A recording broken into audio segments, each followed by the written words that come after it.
Well, Oregon's run defense was the strength of that unit a year ago, and it's their pass defense that needs to improve, but I think their run defense could be even better this year. Here we go. You are Locked On Ducks, your daily podcast on the Oregon Ducks, part of the Locked On Podcast Network, your team every day.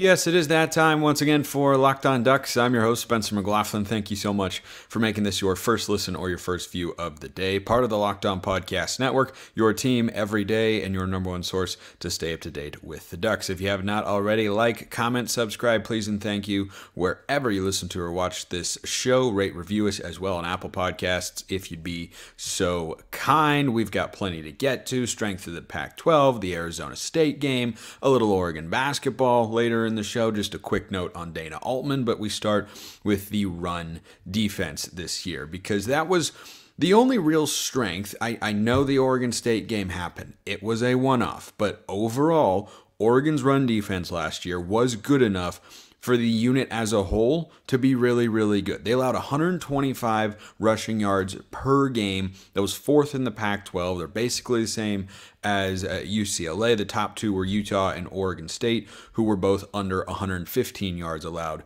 per game.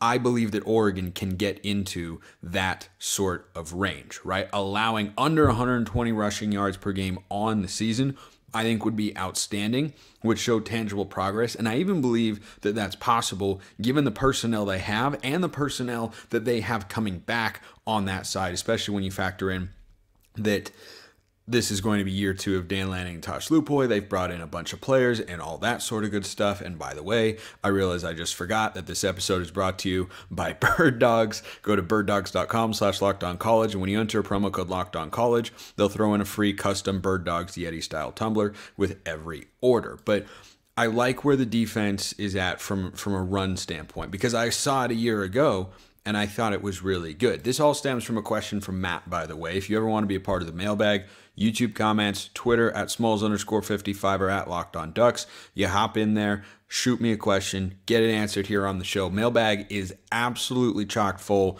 and I am here for it. It's making the summer months go by pretty quickly here. I mean, June is, the first of the 3 official summer months, but the off season goes by a lot quicker when I have this stuff to get me through because I love answering your guys' questions, engaging and all that sort of stuff. It's really fun for me. It seems to be fun for you as well, so let's keep it rolling. This from Matt. Are we underrating our run defense as a possible weakness heading into 2023? Feels like there's less size and depth for interior defensive line and linebacker. Are we also not considering the impact Noah Sewell had on the run defense as well? So to your first point here, Matt, I disagree. I think the depth on the interior of the defensive line and at the edge positions is going to be stronger than it was a season ago. You lose DJ Johnson, who was a third-round NFL draft pick and was certainly, a physical specimen, the likes of which you'd like to have at that spot all the time. But you have replaced him and Braden Swinson as kind of the other edge pieces there with Mateo Uiagalelei, who I think looks great and I'm super excited for, and Jordan Birch. And then you have Mace Funa back from last year's team as well. Experienced guy, Holiday Bowl MVP. Hopefully he can capitalize on that momentum and, play that way throughout the course of the season. But he's been, like a really, really solid player for the Ducks the last several years, and he's in that defensive line group. But I think if you're talking about the interior of the defensive line, Oregon is deeper this year than they were a season ago. And when I think about how a defense generally is going to stack up stopping the run, I'm looking at interior defensive linemen and linebackers. Doesn't mean that corners, safeties, and edge players don't factor into it, but if you're talking about what's primarily driving the bus for whether or not you're successful in that area of your defense, to me, the answer is interior defensive linemen who can get penetration, swallow up double teams, and linebackers who come up, fill holes, and make plays in the backfield. But the interior of the defensive line is getting not just a huge returner in Brandon Dorlus, who I think is going to play more on the interior than he did a year ago. I really feel like he's somebody who lined up at the edge position because Oregon didn't have other serviceable options out there. and Dorless can be good, but he's not a pure edge player. When he goes to the NFL, and I think he'll be a solid player there, he will primarily play on the interior. You can line him up on the outside, right? That's part of his draft scouting profile I was looking at the other day. I think he's most effective with his hand movement and his size and his ability to rip around guards. I think that his array of kind of pass and run moves to get around those sorts of guys is really, really most effective on the interior. So if he's in there, and then you bring back Popo Amavai, who was a first-team All-Pac-12 guy a couple of years ago. Now, you don't know what he's going to be entirely coming off of the injury, but I really feel that if those are your top two, and then your next two are Casey Rogers and Sam Taimani, to me, that is a stronger four interior defensive linemen, or a group of four interior defensive linemen, right? Which would be the two deep, because it's 4-2-5, two interior, and they, mix up personnel and whatnot. But just talking about base personnel here, two defensive tackles, two edge players, and two linebackers up front. Last year, your four guys were Dorless sometimes, but really it was Casey Rogers and Jordan Riley, and Dorless was at the edge spot, and Mace Funa was at the other edge spot. And then you had Sam Taimani, guys like Keon Ware-Hudson, maybe Jake Shipley every now and then. I think he played more at the edge position. But when I look at the group we have this year, and obviously there are a couple holdovers with Dorless and Casey Rogers, I think adding Popo into the mix and having Taimani maybe be the fourth guy who was a solid run stuffer, not a big pass rusher, but a solid run stuffer last year, I think you're deeper up front there. Because Casey Rogers, super disruptive. Right? Had some moments last year where he got moved around a bit, but when he made an impact play, remember the Utah game? The best defensive performance Oregon had all season long for 4 quarters? Casey Rogers was at the middle of everything Oregon was doing well in that game, because he was single-handedly sometimes disrupting Utah's running attack, which is the foundation for their offense. So I like that Casey Rogers is there. And I think, Rogers could be the number one alongside Dorless. Popo and Taimani might be your number two, but regardless, you put Popo back into the mix with Dorless and Rogers, I think you're actually stronger up front. Now, the linebacker position is interesting, though, because you don't have a returner from last year outside of Jeff Bossa, who, according to PFF, really struggled, right? And I think that our, observations as fans and the eye test with him kind of told that story as well, that he really struggled. He's bulked up a bit. I am still high on his upside because he has sideline to sideline speed. And though he hasn't flashed it as often as we would maybe like to have seen him done to this point, when he makes an impact play, to me, he is one of those guys where it looks different, right? Some guys I think Brian Addison falls into this conversation. Dorless falls into Dorless falls into that category. And I think right now, amongst the returners, Bossa is the other one, where they have that explosiveness, that speed, that twitchiness, that it factor. I am a Jeffrey Bossa fan, even though PFF said he really struggled a year ago, and he certainly did. But you get year 2 in a defensive system, you get him another offseason to bulk up, and he still looks to have, based on what we saw in the spring game, that core speed that made him a 4-star prospect coming out of high school. So you have him as kind of your most important returner. But then the rest of the linebackers, I think, factor in a positive way. And Bird Dogs can factor into your summer in a positive way if you go check them out, because they make you look good, they make you feel good, and they make you do whatever you want that is a good time, because their versatility is perhaps their best quality. Bird Dogs stretch khaki shorts are designed to fit slimmer through the thigh and leg, giving you a truly sculpted look. Bird Dogs shorts do the exact same thing as Lululemon, but they fit way better. You can wear them on the golf course. You could wear them at the pool. You could wear them at the lake. Wear them on a hike, on a walk, just hanging out in the backyard, at a barbecue, whatever you want. Go get your next pair. Go to birddogs.com/lockedoncollege. Enter promo code LOCKEDONCollege for a free Yeti-style tumbler with your order. That's birddogs.com/lockedoncollege for a free Yeti-style tumbler. You won't want to take your Bird Dogs off, so go get them and chill and have a fantastic summer. All right, there we go. We've got our second segment sip. That way, we don't get dry mouth, we don't get a sore throat, and we give you the best product possible, and I appreciate all of you out there being tuned in. So moving to the linebackers here and kind of how they factor in to Oregon's run defense. I think when you look at, what Bossa could do, he definitely needs to make that jump. But Justin Jacobs is a guy who's kind of like Justin Flo. You don't really know what he is because he hasn't hit his potential because of injuries at this point in his career. But that's the sort of guy that you bring in, I think, to be a starter right away. And I think if those are your top two, and then you're rotating in a guy like Jamal Hill, who I'm excited about, and then you have Connor Swelley coming over from Arizona State, you have Devin Jackson, who might be ready to contribute as a young player on this defense. I think you have a mix of speed and depth there that is sufficient to allow the linebackers to produce at least the way they did a year ago. Because think about it like this. Your two primary linebackers last year were Noah Sewell and Jeffrey Bossa. Do we think Jeffrey Bossa is going to be a worse player this year than he was last year? No. So that means at least one spot for our two starting linebackers, I can reasonably expect there to be greater overall production and high impact playmaking. Now at the other spot, Noah Sewell, to the next part of your question, Matt, he's tough to replace. And I know people were disappointed with him a year ago, might have been battling an injury from time to time, and guess what? He was still second team All Pac-12. Now that is a tough thing to replace because he was a productive guy, he was a leader on the defense, he's an impact player, was a really, really good pass rusher, but last year, actually did solidly, but not as well as I think I'd expect him to defending the run. So if you have Justin Jacobs in there and you have Jamal Hill in there, who I am really excited to watch Jamal Hill. One thing I would watch for at the linebacker position, I wouldn't be shocked if the first two linebackers, I'd be shocked if Jeff Bossa isn't a huge player on that defense this year.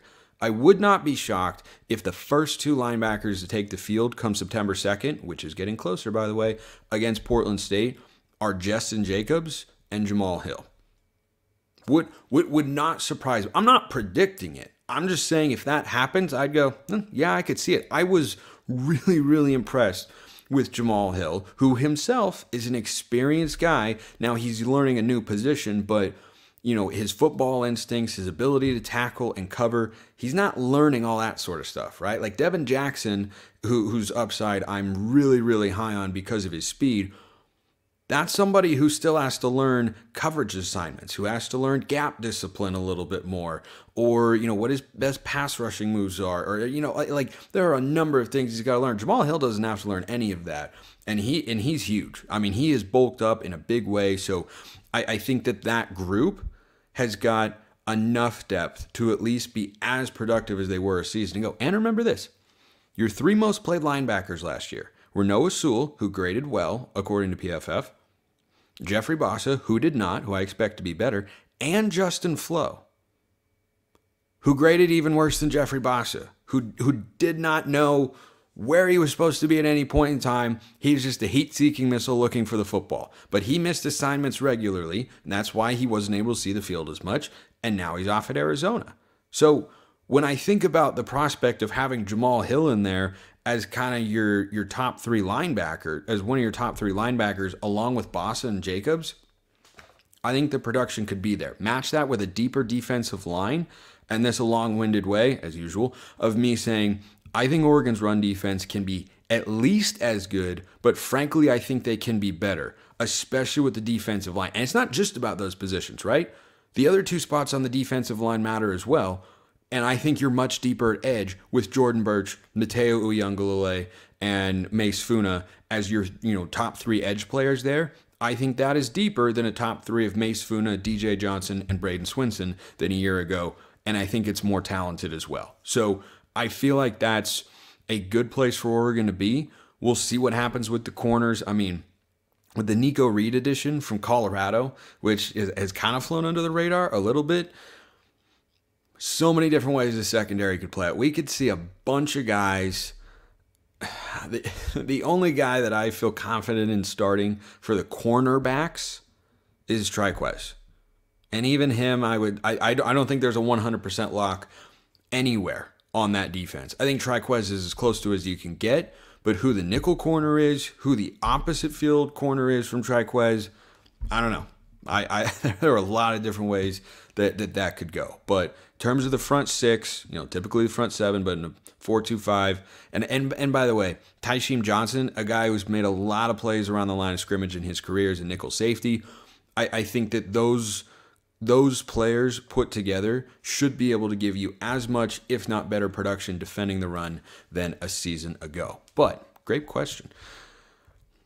Oh, and then the last thing, are we not considering the impact Noah Sewell had on the run defense as well? I've kind of talked about this and how they can replace him there.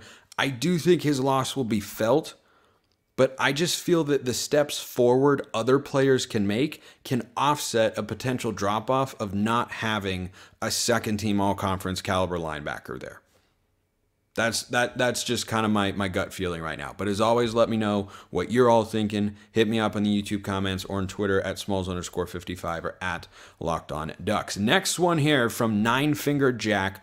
With Oregon having the same projected wins as Florida State, and Florida State having a higher percentage to win the Natty, can we finally put to bed that the pack is weak? I think the words of the narrative in there, that the pack is weak, is missing, but that's okay. The ACC is so bad that they have to try to pump up a team that will maybe get 9 wins. Well, they've got Florida State. They've also got Clemson in there, and I think those are both good programs at the moment and look like they could be good teams this year. You never know how stuff is going to play out. That's why we play the games. But the whole notion that the Pac-12 is not very strong, I think deserves some context, or needs some context on that front, because the league is going to be as entertaining. It is one heck of a swan song, one heck of a send-off, because it is going to be as entertaining of a year as I can remember. You have top 25 teams up and down the conference. You have good teams that are not going to be top 25 teams. Washington State, Colorado, and Cal, who I'm higher on than most, are probably not going to be top 25 teams at any point this year. Though Washington State plays Wisconsin in week 2. Watch for that game. They beat them last year in Madison. If they do so again in Pullman, Washington State in all likelihood will be a ranked team at one point in time. And you could, I'm just saying, you could see 7 teams from the Pac-12 ranked if other things play out a certain way. It's a realistic world. But anyway, they finished last year with half the conference inside the top 25. USC, Washington, Utah, Oregon, Oregon State, UCLA. All 6, I think, will be in the top 25 this year. I would not put UCLA in that mix just because they have a lot of quarterback questions to answer, but the depth of the conference is really, really good. I actually think from, most media outlets and major pundits I've seen, everybody understands that. I think everybody's looking at the Pac-12 saying, this is going to be one heck of a year. But here's the context that I feel that conversation deserves. I do not expect a Pac-12 team to get into the college football playoff this year. It doesn't mean there aren't teams good enough to make the playoff. Oregon at their best was good enough to make the playoff a year ago. I think they are again this year. USC at their best can make the playoff. Utah at their best could make the playoff. Washington at their best could make the playoff. UCLA and Oregon State, who also have win totals of 8.5, maybe, but I need to see a couple things first before I could get aboard that train, but it's feasible, right? So those are kind of your 6 conference contenders, and if any one of them has a 1-loss season, they'll probably find themselves in the 4-team college football playoff this year. But what the Pac-12 has kind of overlooks what it lacks. They have a bunch of really good teams. They have a depth of really good teams. It's going to make for a great product, but they don't have a dominant team. That is what the conference is missing. And you could make the argument that USC, Washington, or Oregon could be a dominant team if the chips fall the right way this year. I don't see that being the case. My best guess right now, barring a lot of changes or injuries or something, is the Pac-12 does what it has always done, and that's in a 9-team or in a 9-game conference schedule, cannibalize itself to stay out of the college football playoff, because I think all of those teams are really good, but I don't think there's a dominant team in there. And that's usually what you need in the 4-team era, or the 4-team playoff era, That's what you need to get in there, is a team that is either having it all go their way like TCU or a dominant team. There have been very few teams, I think, that have gotten into the playoff that you look back and say, they were good, but they weren't that good. You know, Ohio State got in a year ago. They were 11-1. That's a dominant team. Michigan got in a year ago. They were 13-0. It's a dominant team. TCU was 12-1. They weren't dominant per se, but they were dominant with regards to their season. I could see a Pac-12 school doing that, having a TCU-type season, but the Georgias, the Alabamas, LSUs of the world that we've seen come through the playoff, the Clemsons as well, who have been in there and have just kind of been in the college football playoff hunt from the season's outset and then ended up making it in, I think they've all been dominant teams. And I don't think the Pac-12 has one that is so far above another that we could see that play out. It's going to be an awesome season. I mean, we're going to have big games, big stages, great quarterback play, big coaching names. Last year, the conference for, as we know it at this point in time, I think it's all wildly, wildly entertaining stuff. But I think the narrative around the Pac-12 right now is correct. Generally speaking, from my consumption of other media outlets and people who talk about college football, it's been that the Pac-12 is really, really good. But are they going to be able to get a team in the playoff? Kind of seems like there are too many good teams out there. But it should be the most competitive conference in the country if you're talking about a conference championship, because they do have the most teams with an over-under preseason win total, according to FanDuel, of at least 8 games of anybody in the country. That includes the Big Ten and the SEC. The Big Ten and the SEC, and this is the difference. Those conferences have dominant teams and programs right now. The Pac-12 has a bunch of really good ones. That's why we haven't been able to get a team into the playoff as a conference. But great question there. Next one from the Brewing PNW Adventurer. Boy, I love that name. He says, hey, Spencer, that's me. How big of a game will this next year's game against ASU be, do you think? Could this potentially become a new rivalry between the two teams due to the past history Dillingham has with the Ducks? Keep up the awesome show and go Ducks. So this year, I think the stakes, it's going to be like 2019. ASU is in a rebuilding phase. They weren't necessarily in 2019 because Herm Edwards had been there already, but this year, Arizona State is working to kind of rebuild. They might be asking quarterback questions because we play them later in the season, right? It's in November. So that's going to be a time where I'm wondering right now for ASU, is Drew Pine the starter still? Or are they moving on to Jaden Rashada, the 4-star freshman, and trying to develop him like we did with Justin Herbert in 2016? So I think whether or not there are big stakes in that individual game will depend entirely on the Ducks, right? At that point, let me pull up Oregon's schedule real quick. At that point in time, right, that is game number 11 in the season. So we will have 10 games under our belt. We'll be off the big home game showdown with USC at Autzen Stadium. So are we going into that game 9-1 like we did in 2019? Are we going into that game 7-3? Are we going into that game 6-4? Are we going into that game 8-2? I don't know, right? Are we still alive for a playoff spot? Won't know. So I think for this year's game, it'll depend on Oregon in terms of how big it'll feel. As to the rivalry component, I don't expect it to be too much. We've seen, Kirby Smart went to Georgia. Does it feel like Alabama and Georgia have like a huge heated rivalry? No, like there's, maybe a little bit more interest and intrigue because if Lanning wins his first 4 against Kenny Dillingham, it'll be kind of like what's happened at Georgia, where people say, oh, well, is Kirby Smart ever going to beat Nick Saban? But I don't get the sense that, you can't manufacture a rivalry.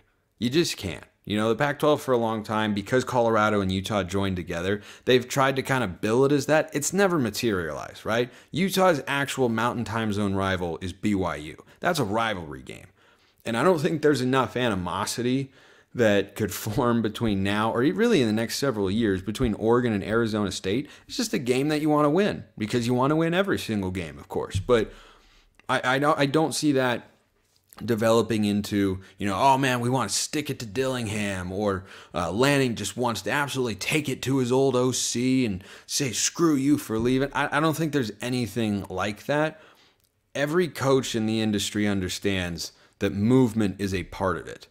And I doubt Lanning brought Dillingham over to be his OC without thinking in the back of his mind, this guy's 32 years old, he's about to be an offensive coordinator, he's probably going to want to be a head coach one day. Heck, I bet you he's thought that about Will Stein, and we might have to talk about that one day on the show. But I don't think that that's, becoming anything, and I don't think, barring, something happening in the game this year, that it ever really could. Wanted to close with a quick basketball thing there, because I know that some Oregon basketball fans out there are not particularly high on Dana Altman. I'm not in that camp, though I do think there is some level of pressure on him this year to get back to the NCAA tournament, given the talented team that he does have. But for anyone who is of the belief that Dana Altman has, slowed down, I just realized that our football and men's basketball coaches' first names start with the same three letters. Anyway. That's what we talk about here on this show. But we also like talking about whether or not, Altman appears to still have kind of the chops, the ability to compete in this, new world of college basketball. The answer continues to be yes, he does. Because you look at the recruits that they've brought in this year, Jackson Shelstad, Mookie Cook, KJ Evans, a trio of 5 stars. It's a high-level recruiting class. And according to 24/7 High School Sports, separate from 24/7 Sports, they're their own entity and whatnot, they said that 2024 5-star Cam Scott took an official visit to Oregon and Dana Altman last weekend, per his Instagram. Scott is an athletic wing prospect with good bounce and burst and an excellent feel for the game. He was named as the co-MVP of the Pangos All-American Camp yesterday. He's the number 20 overall recruit in the 2024 cycle. So this whole idea that, the game is kind of passing Dana by, I don't see that playing out. Just because he doesn't have a high-flying offense doesn't mean that he doesn't still have the schematics. And, there are questions to be asked on that front.